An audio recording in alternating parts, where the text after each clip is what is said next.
Përshëndetje dashur miq të Antena Televizion, rikthehemi me emisionin Sinjal me mua Ermal Peçin për diskutuar në fakt mbi zhvillimet e ngjarjeve më të fundit.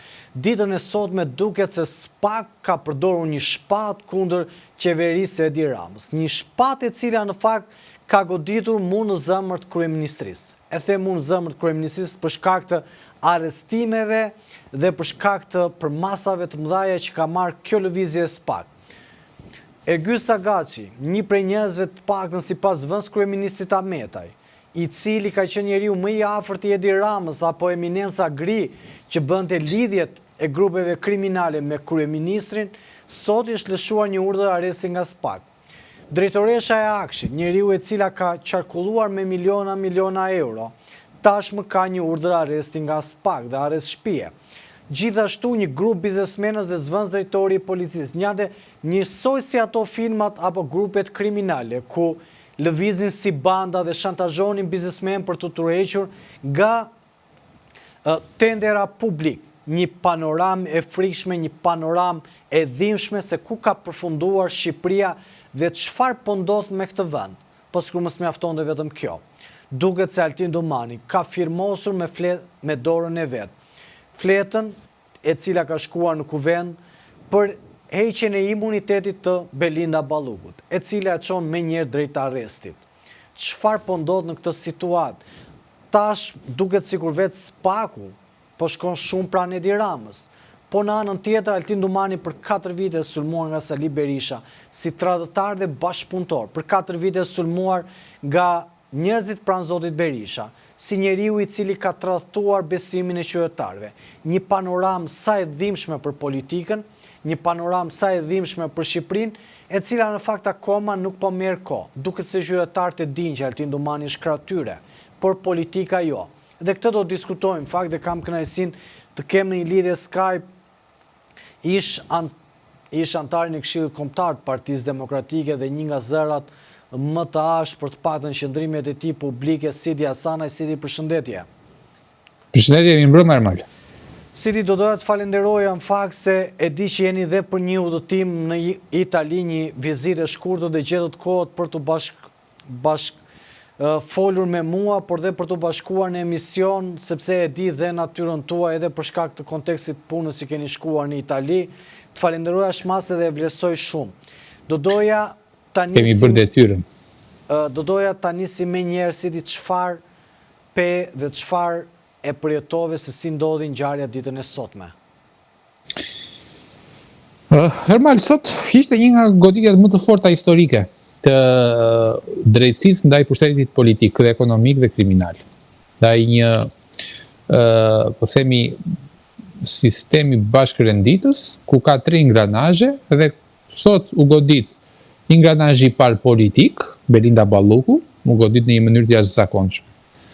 Edhe e pa precedent tashmë që zëvendës kryeministja në detyrë, duke qenë edhe femër edhe nën, gjëra që ndikojnë pa diskutim, sepse do të kesh një lloj, po themi, deterrence në sulmin që do bësh, që duhet bërë drejtësia, megjithatë ishte aq e ashpër drejtësia, sepse aq i madh është zullumi që kanë bërë. Jo për ndonjë arsye, unë jam plotësisht krah drejtësisë.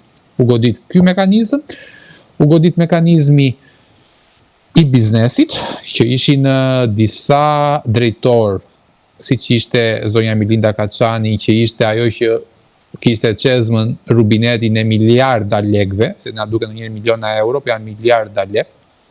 Miliarda lekë çdo vit që kalonin 96% e këtyre tenderave kishte kaluar në një dorë, e pa justificë. Do me thënë, një biznesmen ka pasur një ministri.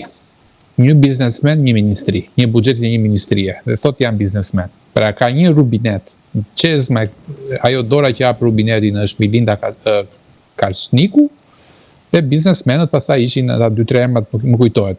Dhe ingranazhi i tretë që u godit. Ermal Beqiri ishte një prej biznesmenëve. Ishte kompania që ka lidhje dhe me 21 janari, me kamerat. Pra, një histori e komplikuar shumë, si di. Dhe mbi të gjitha pastaj Ermal, mes ingranazhit politik dhe ingranazhit ekonomik, në këtë mekanizëm që ka, thash, janë 3 ingranazhe që bashkërendin me njëra tjetrin, u goditja më e fuqishme, do thoja unë, që ka arritur deri më sot drejtësia, që nuk është as Erion Velia, nuk është as Ilir Meta, as Sali Berisha, as Belinda Balluku, po është Ergys Agasi. Mund të duket pak si hiperbolizim i pushtetit të tij, por në fakt Ergys Agasi ishte vetëm asgjë më shumë se sa hija e Edi Ramës. Sot është goditur hija e Edi Ramës. Nuk ka arritur akoma te goditja trupore, pra ndaj trupit të kryeministrit, po është goditur hija e kryeministrit. Po është goditur dhe firma e kryeministrit, se firma është Belinda Balluku. Po më e rëndësishme se firma e kryeministrit, se në emër të kryeministrit firmoste zakonisht zëvendës kryeministri Balluku, është goditur hija e tij. Ai që bënte në errësirë marrëveshjet me biznesin, me krimin, njeriu që ka lëvizur pafund influenca, pafund tendera, pafund mekanizma edhe në gjykat. Përjashtoj këtu gjykatën e posaçme antikorrupsion, por edhe në gjykatat e ndryshme ka ndërhyrë për bandat më të rrezikshme të Shqipërisë, ka ndërhyrë për oligarkët më të rrezikshëm të Shqipërisë për t'i favorizuar gjithmonë në emër të kryeministrit. Ishte pasardhës i Vangjur Zhdakos, pasi u godit Vangjur Zhdako duke shpallur në nga Ergys Agasi i quani pasardhës të Vangjur Zhdakos. Pasardhës i Vangjur Zhdakos, por shumë më i fuqishëm se sa Vangjur Zhdako. Ishte një njeri i cili realisht gazetarët që na informojnë shpeshherë, por dhe burimet tona mediatike, burimet tona në terren, emri i tij rezulton kudo. Në çdo kull që pastrojnë paratë e drogës dhe të korrupsionit në Tiranë, BKH-ja dhe Spaku Ermal shumë shpejt do nxjerrë që Ergys Agasi është aksioner. Në çdo tender, në çdo kull në Tiranë, si di? Po thoj se në çdo kull në Tiranë, sepse nuk mund të flasim me imperativ kategorik. Apo me emrin e vet? Edhe me emrin e vet, edhe me emrat e të tjerëve, por kryesisht edhe me emrin e vet. Madje kam informacion në vet parë. Kullat në blok, kullat në bulevardin e ri, po dy janë ato kullat që po ndërtojnë blok, kuptohet se për ke kanë fjalën, në Bregdet, ai është gjithmonë aty aksioner vet dhe me prestanome. Kjo është një tmerr. Dhe po nuk është problemi se sa pasuri ka bërë ai me korrupsion. Problemi i tij qëndron te funksioni detrimental në demokraci, do me thënë, ai është një njeri që krijon shumë dëm, thjedh vota, korrupton, vret tregun e lirë, vret drejtësinë, parandalon zgjedhjet e lira, blen oligark, blen në kuptimin i bën marrëveshje me tendera, blen kandidat për deputet. Ka që një njeri që ka pasur influencë jashtëzakonshme, dikur mbure në tavolinë para zgjedhjeve të 11 majit, nuk e firmos Sali Berisha, thoshte listën e Durrësit pa vullëntime. E kam burim në vetë të parë dhe këtë. Pra, ka pasur dhe ndërhyrje në listën e Durrësit. Do me thënë, aq i fuqishëm ishte Ergys Agasi sa thoshte pa lejen time Berisha nuk firmos as listën e Durrësit. Ishte në kuptimin, pa diskutime mirë kuptohet, nuk po them që Berisha ka lidhje me Ergys Agasin, absolutisht jo, përkundrazi. Berisha ka një minjë të zeza. Kishte valencën brenda Partisë Demokratike në Durrës, ky është në kuptimi. Po, ky është në kuptimi. Berisha ka një minjë të zeza, por Ergys Agasin e ka sulmuar nga dita e parë dhe është nga zrat e vetëm dhe i duhet dhënë merit për këtë. I duhet dhënë merit. Do me thënë, në qoftë të bëja unë Ermal një skicim të strukturës të rilindjes, në majën e saj, në zenithin e pushtetit është Edi Rama, poshtë Edi Ramës, unë do vendosja 4 kolonat. Erion Velia, Belinda Balluku, Ergys Agasi, Suel Qela. Dhe Suel Qela. 3 nga këto kolona ranë, ngelur dhe kolona e 4 tashmë. Poshtë tyre pastaj vinë oligark, vinë ministra, vinë ish deputet, ka pa fund zyrtar të lartë, ka drejtor shumë të rëndësishëm, është sekretari i përgjithshëm Olin Xhillagaçi, ka pa fund pas tyre, dhe me radhë, deri te deputetët në terren, deri te bandat e terrenit. Por kjo ishte kupola drejtuese. Domethënë Spaku sot ka bërë një goditje, sot është një ditë historike për Shqipërinë. Si e shikon fakti që Edi Rama me 83 mandate duket më i dobët se kur sot që flasim? Dua një shpjegim nga ty për shkak se ti e ke artikuluar dhe më përpara që gjithë kjo fuqi e Ramës mund t'i kthehet në një dobësi, por e kemi përsëri të pakuptueshëm si ka mundësi 83 mandate dhe s'pak i shkon dhe i bën këtë reprezalje, kur dhe gjykata kushtetuese e mbrojti Belinda Ballukun dhe vetë Rama foli me kompetenca dhe përgjegjësi. Çiko, unë herën e fundit që në emisionin tuaj kam thënë që edhe pse duket e çuditshme, edhe mund të tingëlloj si diçka surreale pas një bazë logjike, mendoj që PS-ja i ka të numëruar ditët e saj. E kam bërë këtë deklaratë emisionin juaj dhe unë sot po them përsëri që PS-ja në fakt i ka mbaruar udhëtimi, po është arsye tjetër, ajo shpjegojmë një moment dytë pse po vazhdon përsëri të qëndrojë. Po se do të pyes edhe mbi qëndrimet e opozitës. Problemi është që Edi Rama ka 83 mandate, po jo në raport me votën e shqiptarëve. Pra nuk është se ka 83 mandate të votuara nga gjërësisht nga shoqëria shqiptare. Ka 83 mandate brenda moçalit të status quo-s politike, ai mund të vëjë në 139 dhe të ngeli vetëm një Sali Berisha, por rëndësishme është raporti i votës popullore që ka, jo i mandateve. Raporti i votës popullore që ka Edi Rama është vetëm në zgjedhjet e Vlorës në 11 maj ka marrë 1/10 e votave që ka marrë në 2013 nga votuesit vlonjat. Përfshirë që kësa jere mund të fusim edhe votën e emigrimit, e Mërgatës. Pavarësisht se u injektua edhe vota e Mërgatës, ai ka marrë vetëm 1 nga 10 votuesit që e kanë votuar. Partia Socialiste është në një kurrje të jashtëzakonshme. Dhe megjithatë, nuk është vetëm ky faktor. Faktori tjetër, i dytë është që më në fund Shqipëria po hyn në ullinë të lishmërisë dhe vota, sepse zoti Rama në platformën X përmendi 83 mandate dhe votën e shqiptarëve.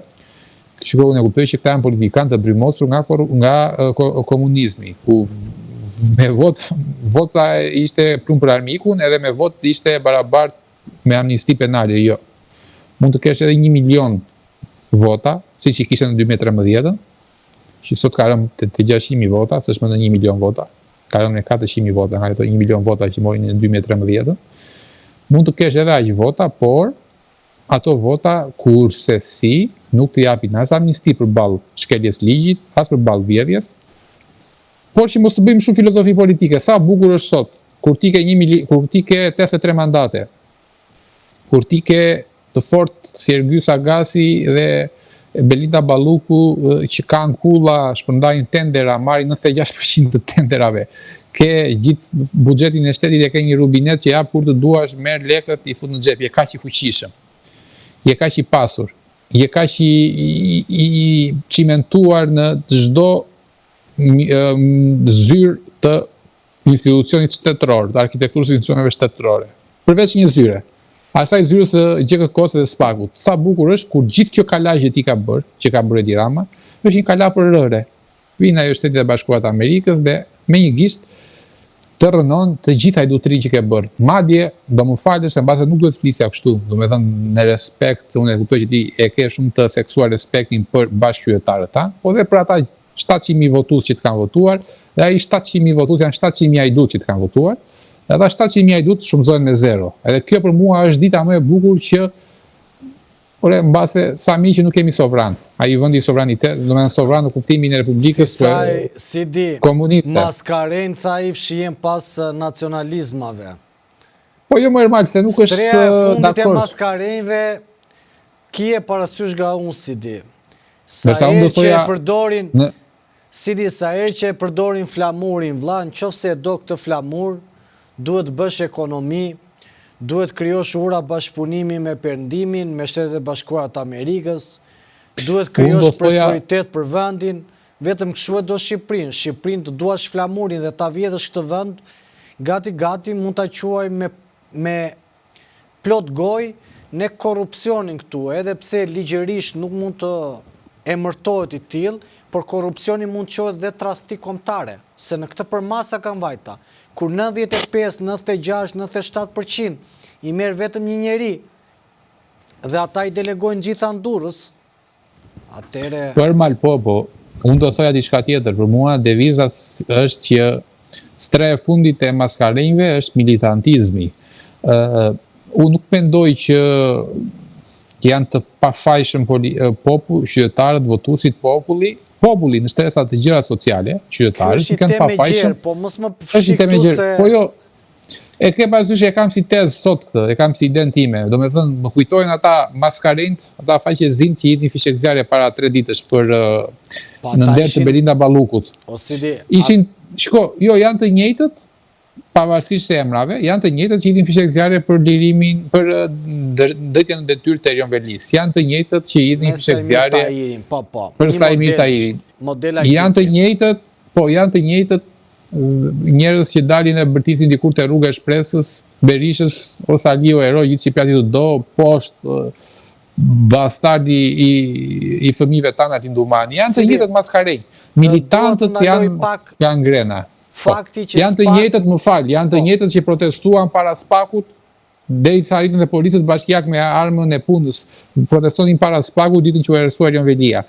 Ermal, është problem gangrene endemik i shoqërisë ky. Prandaj thash, këta i kanë gjitha tashmë. Këta kanë dhe votën, pse kush ka ngelur, kush shqiptar me mend ka ikur jashtë Shqipërie. Ne që jemi në Shqipëri, jemi në minorancë. Këta kanë dhe shumicën e qytetarëve, këta kanë dhe bizneset, këta kanë dhe pushtetin ekonomik, politik, jurisdik. Sa bukur vinë Shtetet e Bashkuara një zyrë ka atje, ka 3 të Spaku, të rrëzon si kala rëre të gjithën. Sidi, do doja të pyesja pak mbi zhvillimet e ngjarjet. Spak çon fletarestin e firmosur nga Altin Domani, pra fletën që këta tashmë duhet të dorëzojnë mandatin dhe duhen ta miratojnë të Belinda Ballukut. Pritet arrestimi i saj, shikojnë që Rama do të përplaset me Spakun dhe ai shikojnë që Rama do bëjë çmos për mos ta lëshuar Belinda Ballukun. Tani Ermal, unë dhe ti kemi 4 vite që flasim publikisht, veç e veç dhe së bashku, në çdo studio ku kemi qenë që betejë mes Ramës dhe Spakut ka ndodhur prej 4 viteve. Por kemi thënë që ndryshe nga Berisha që e bën në mënyrë brutale direkte, Rama e ka pas bërë në mënyrë të kamufluar. E përkëdhelte me fjalë në publik Spakun, po e sabotonte gjithmonë duke propozuar ligje, nene, mekanizma ekstraligjor për të bllokuar punën e Spakut ose reduktonte çdo vit mundoi të reduktonte buxhetin e Spakut. Tashmë, ne të dy, kanë ata të drejtë, sepse nuk është e ndodh një fenomen i ri, si është ky fenomen ka evoluar nga nën Rogoz, tani është mbi Rogoz, dhe Rama ka dalë tashmë hapur fare, ka rrëzuar maskën dhe është betejë që ka bërë 4 vite, do me thënë ai 4 vite ka bërë betejë me Spakun. Kjo gënjeshtra ishte për mua ta marrësh në patronazh, ishte e marrje në patronazhim ajo shpreha e tij që reformën drejtësi ka qenë në programin e Partisë Socialiste. Do me thënë të kam krijuar unë, e merr në patronazhim, e kompleksonte. Ajo ishte një gënjeshtër. Partia Socialiste ka firmosur me detyrim. Reformën drejtësi që kërkonte Partia Socialiste ishte që Spaku dhe BK-ja të ishte në varësinë e ministrit Saimir Tahiri. Imagjinoni dot sot çfarë do kishte ndodhur nëse do kishte votuar parlamenti atë programin e Partisë Socialiste në 2013 për reformën drejtësi, çfarë katrahure do ishim. Gjithë Shqipëria ka nabis modeli Saimir Tahirit. Eksakte.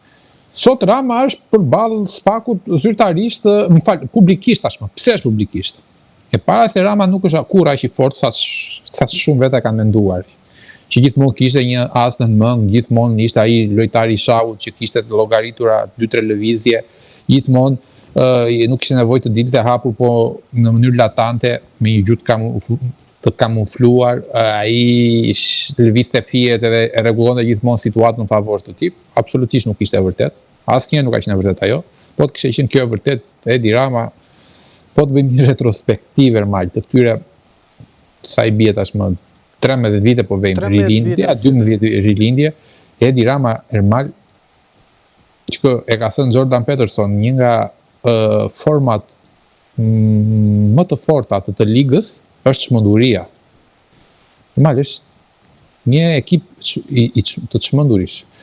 Të çmendur kur fituan në 2013 dhe festonin me dajre dhe me daulle në autobus. Të çmendur kur lëshuan si të marr dhe nga Konispoli në Vermosh e mbollën me ashazh vendin. Të çmendurit e bëjnë, nuk e bën njerëz normal. Nuk ka as inteligjencë as asgjë kjo po. Ti je i çmendur. Të çmendur kur e bën Shqipërinë që ditën e gjithë lajmet e Europës binin avion të drogës. Njerëz të çmendur. Kishim sa të çmendur në krye. 13 vite kishim sa të çmendur. të çmendur kur dilën në parlament. Si di, mos duket çudi, si po shkon kjo punë.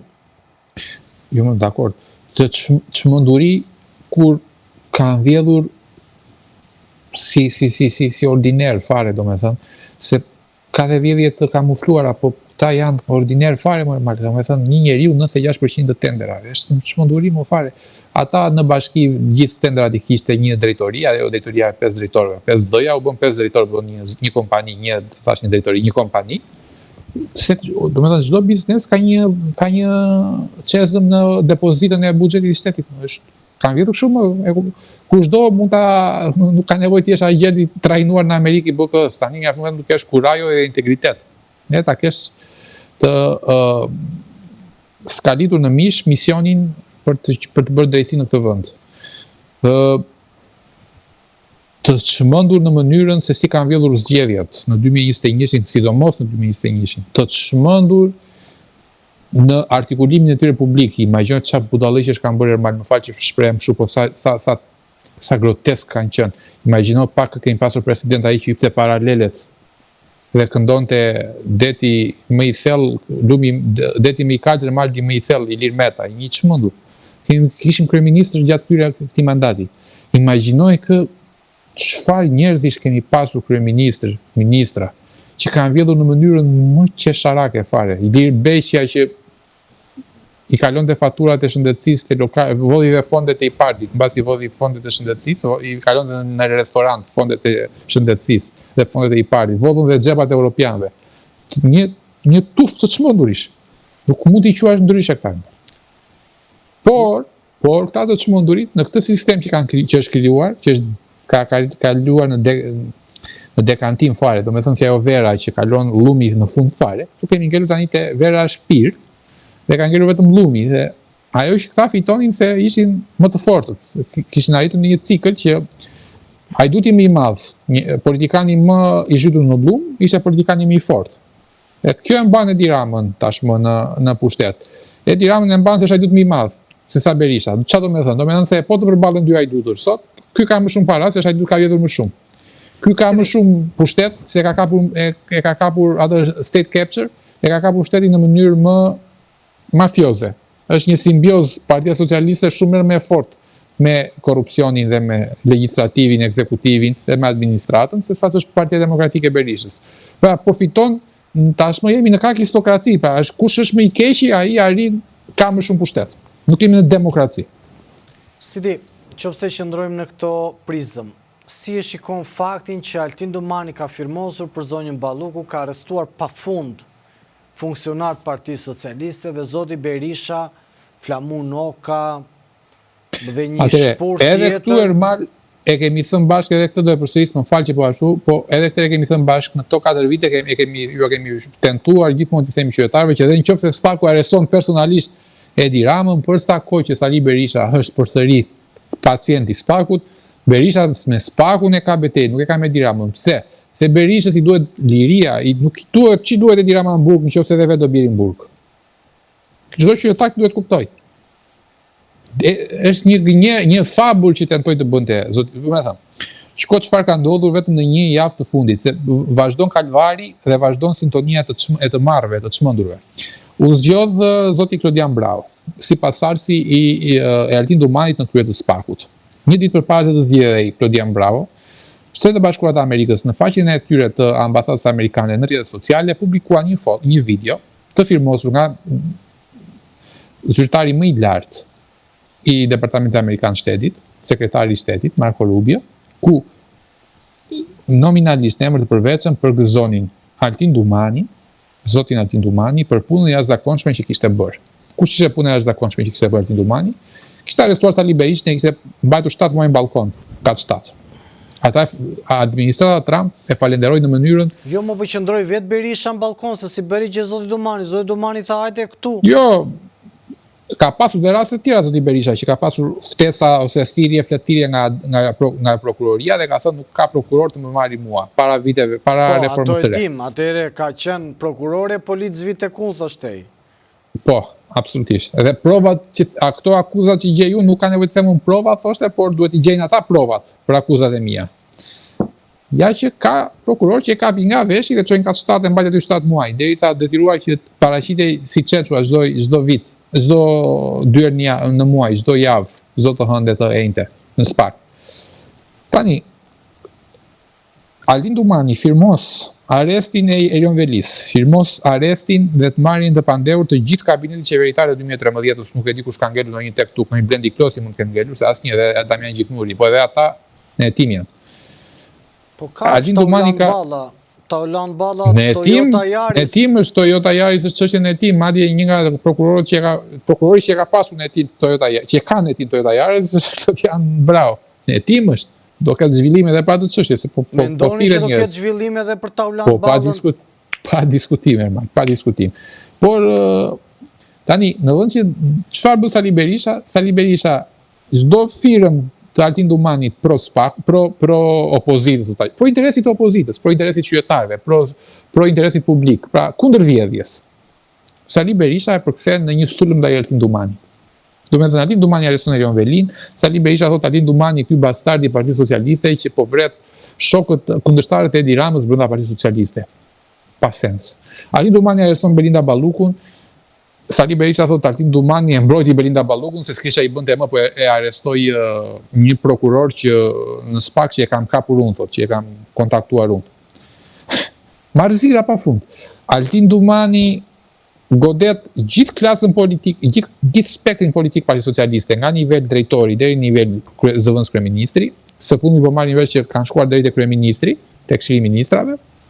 Sali Berisha armiku më i jashtër i Altin Dumanit. Përse? Sepse korsia e Sali Berishës me korsinë e drejtësisë janë dy vija të kundërta. Sali Berisha ka korsi të përbashkët drejt pushtetit me Edi Ramën. Po, të ajo korsi që janë bashkë, bëjnë në një qigar, kush është i pari, po e di ai që Edi Rama i ka gjujnë shumë më të fort. Megjithatë, kanë atë korsi kanë ata.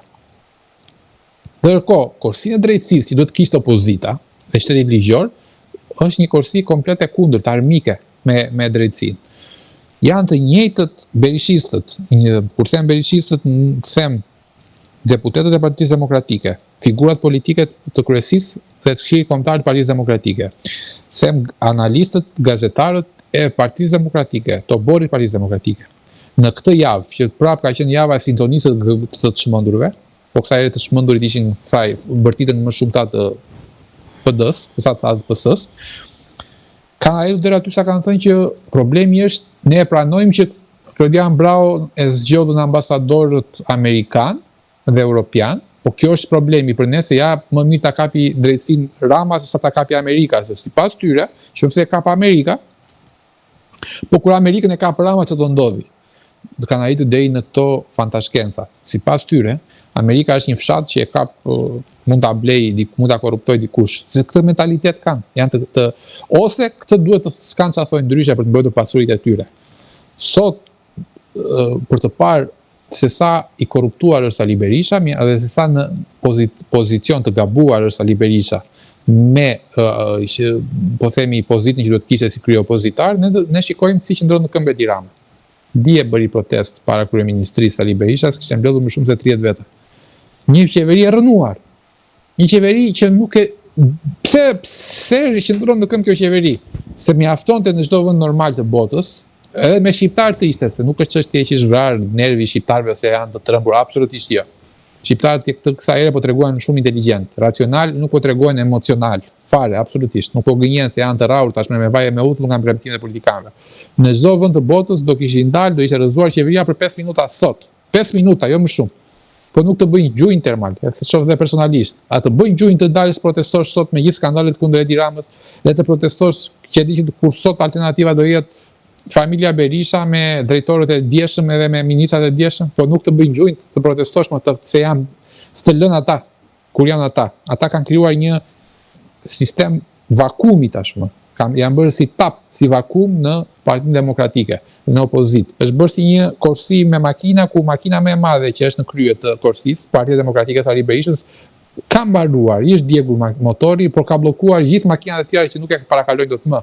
Ai ka një bërtham, ka një nukël militantësh të çmendur, të verbur, të cilët kanë ecin mbi premisa se Klodian Brau është ushtari i Edi Ramës, se Amerika është e kapur nga Edi Rama, se Yuri Kimi është ushtari i Edi Ramës, se Sorosi është ushtari i Edi Ramës dhe por të gjitha bashkë po godasin Edi Ramën, po kjo është loja sipas tyre dhe mbi këtë premisë tani ata duhet të thonë që ne duhet të jemi të mobilizuar kundër drejtësisë, jo kundër thjesht Edi Ramës, po kundër drejtësisë.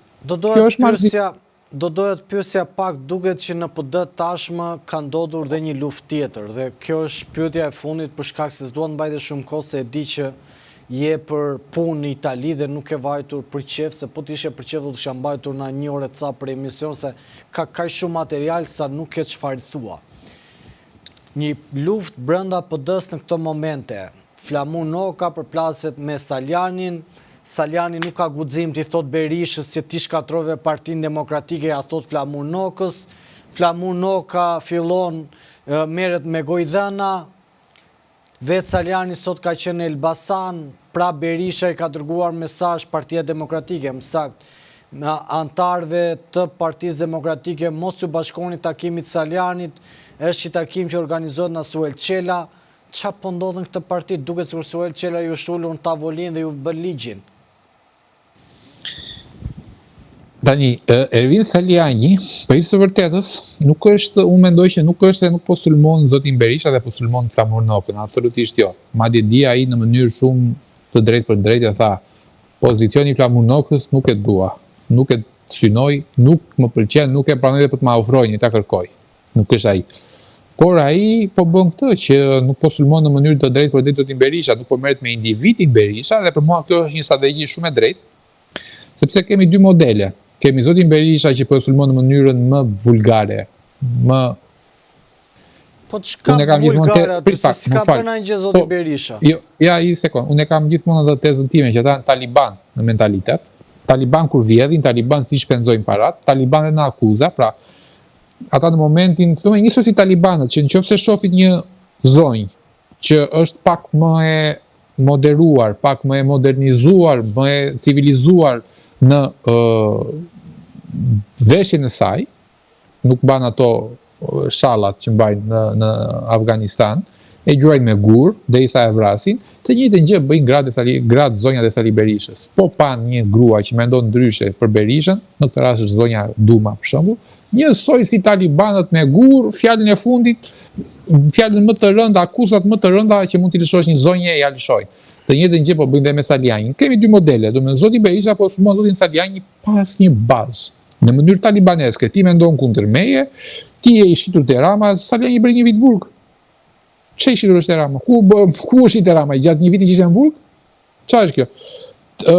E akuzon për bashkëpunëtor me Ramën, ndërkohë që zoti Saljani ka folur me emrin me mbiemër madje për foltorin e Durrësit ka bërë një deklaratë jashtëzakonshme dje. Ka thënë për 99% të njerëzve që janë në sallë, se një njeri aty dhe mos ta dalloj, mos ta njoh, që kanë qenë në sallë mbajun përgjegjësinë nëse ka qenë qoftë një gjysmë dite në një ndihmë të Partisë Socialiste.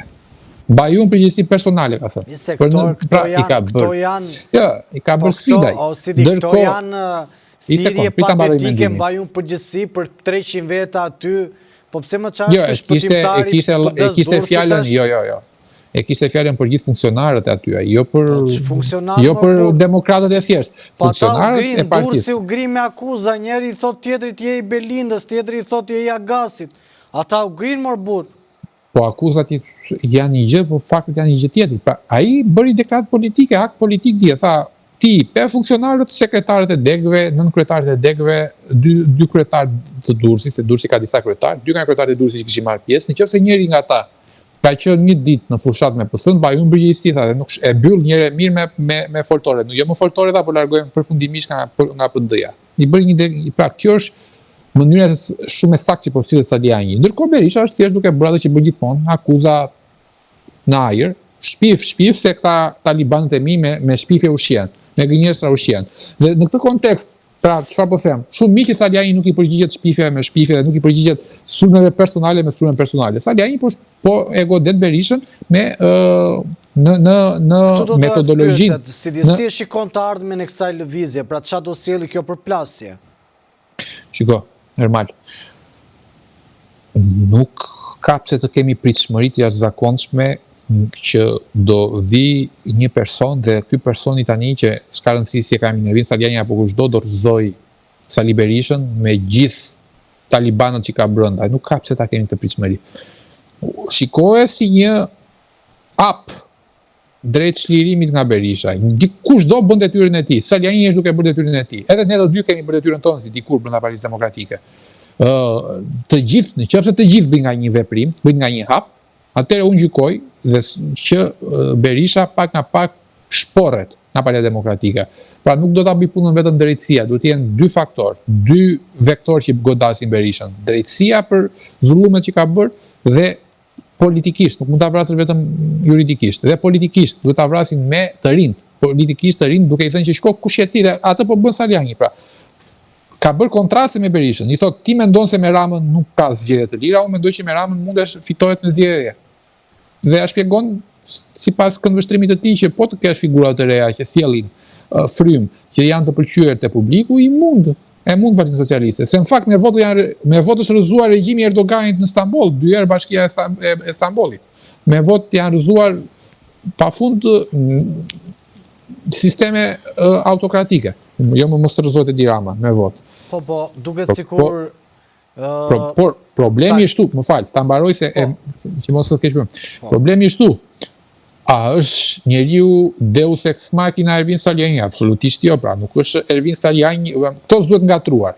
Ervin Saliani është ai që po bën veprimin më me integritet, po e përsëris me kujdes, më me integritet, më kurajoz dhe më të saktë brenda kasolles së Sali Berishës.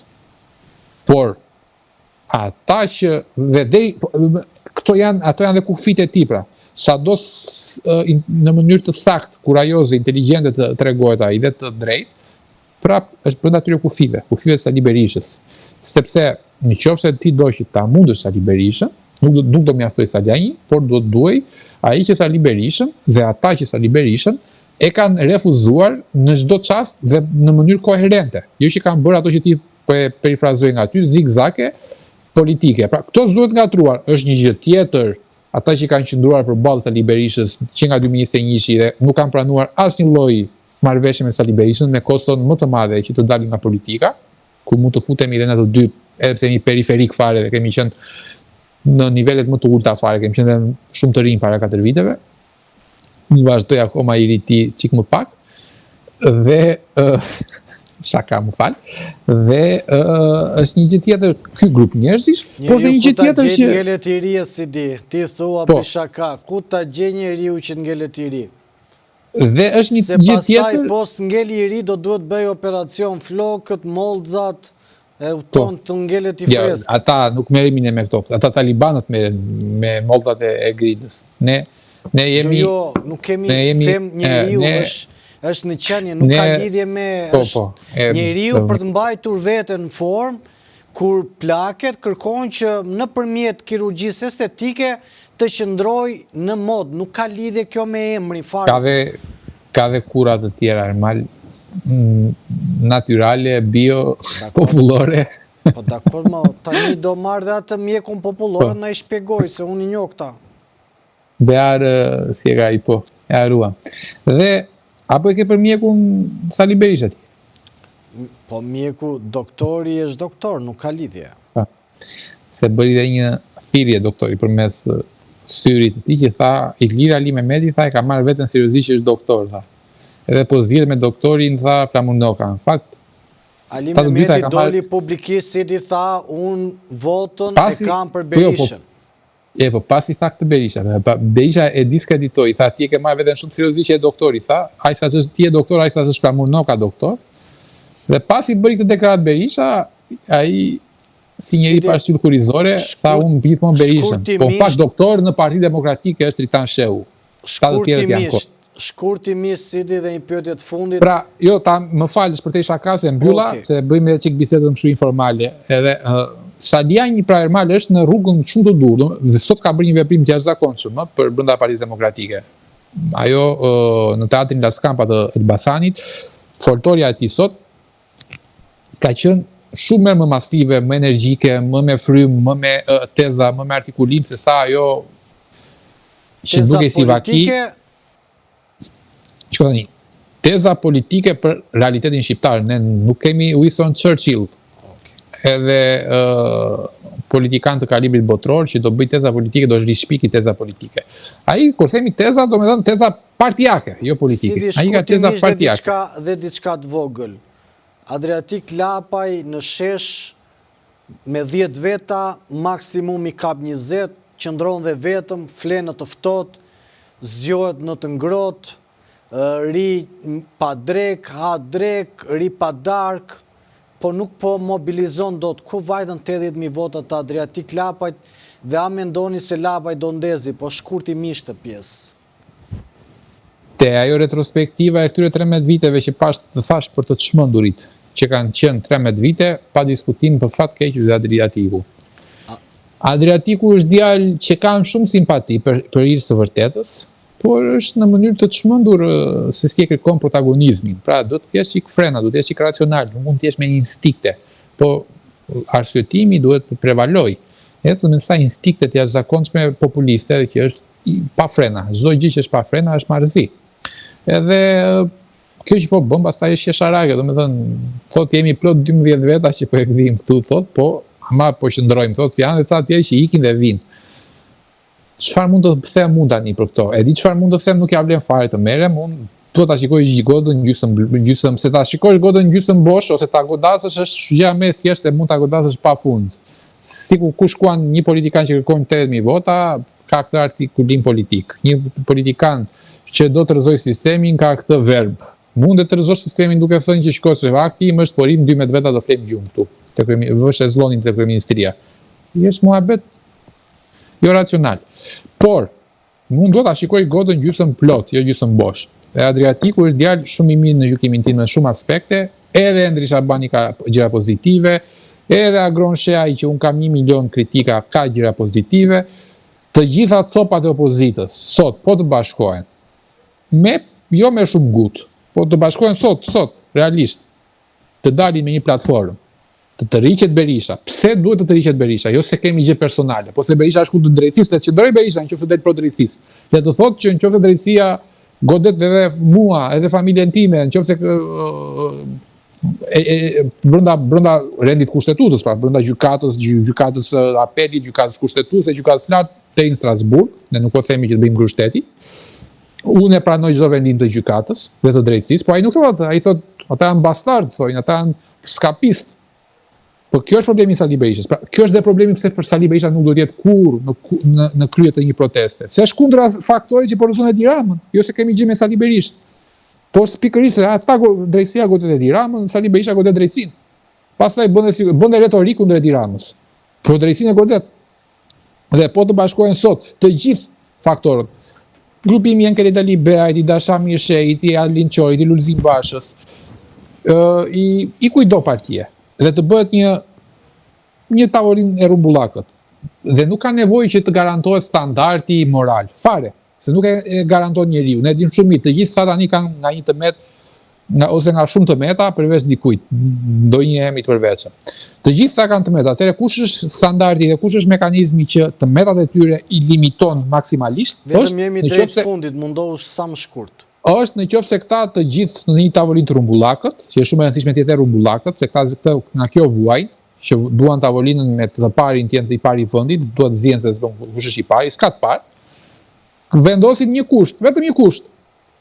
Respektojmë SPAK-un, mbështesim SPAK-un, krijojmë hapësirën që jo vetëm SPAK dhe GKK, po dhe institucionet monitoruese parandaluese, që duhet të parla, se SPAK-u e godet pasi ka ndodhur korrupsioni, po dhe janë institucionet që e parandalojnë korrupsionin, që e paralajmërojnë, që e sinjalizojnë, të forcohen, të lirohen nga këta dhe klasës politike, dhe në qoftë se këta bëjnë këtë, vetëm me nismën pro SPAK, pro drejtësisë, sot Edi Rama rrëzohet, sot ndarë. Dhe s'ka nevojë fare, jo, po kush do të kryeministri i ri, s'ka rëndësi fare ajo. A kush do të kryeministri i ri, le të bëhet një fushat, le të bëhet zgjedhje parakoshme edhe me platformë, me votë. E rëndësishme nuk është kush do të kryeministri i ri. E rëndësishme është që opozita të jetë unison brenda ngjyrave të saj pro SPAK-ut, pro drejtësisë. Po u bë kjo, Edi Rama rrëzohet sot. Kush e pengon gjithë skemën normal? gjithë të skeme pregon Sali Berisha. Nuk lejon që gjithë opozita, ore dhe Flamur Noka tjetë aty, s'ka problem fare, të gjithë i pranojnë. Mjafton që të jemi të gjithë bashkë të themi që, shikon, Hajdutrin nuk e ndalë unë ose tjetri se jemi të ndershëm. Hajdutrin do ta ndali sistemi drejtësisë dhe ne do e mbështesim. Po ndodhi kjo Ermal për gjysmore e ke plot si në Bullgari ose si në Rumani. Unë të falenderoj shumë për kohën tuaj dhe ishte kënaqësi. Faleminderit Ermal, kënaqësi dhe për mua si gjithmonë. Të dashur miq, duke falenderuar secilin prej jush që na ndoqi live këtu në antena televizion e emisionin Sinjal, mos u largoni, do rikthehemi pas pak me një intervistë tjetër me një prej zërave të rinj, i cili artikulohet për qëndrime politike dhe nga unë Ermal Peçi. Mos u largoni, pas pak do të lidhemi përsëri në fakt për diskutuar mbi problematikat dhe çfarë ndodhi ditën e sotme. Qëndroni këtu në antena televizion, pas pak do të rikthehemi përsëri.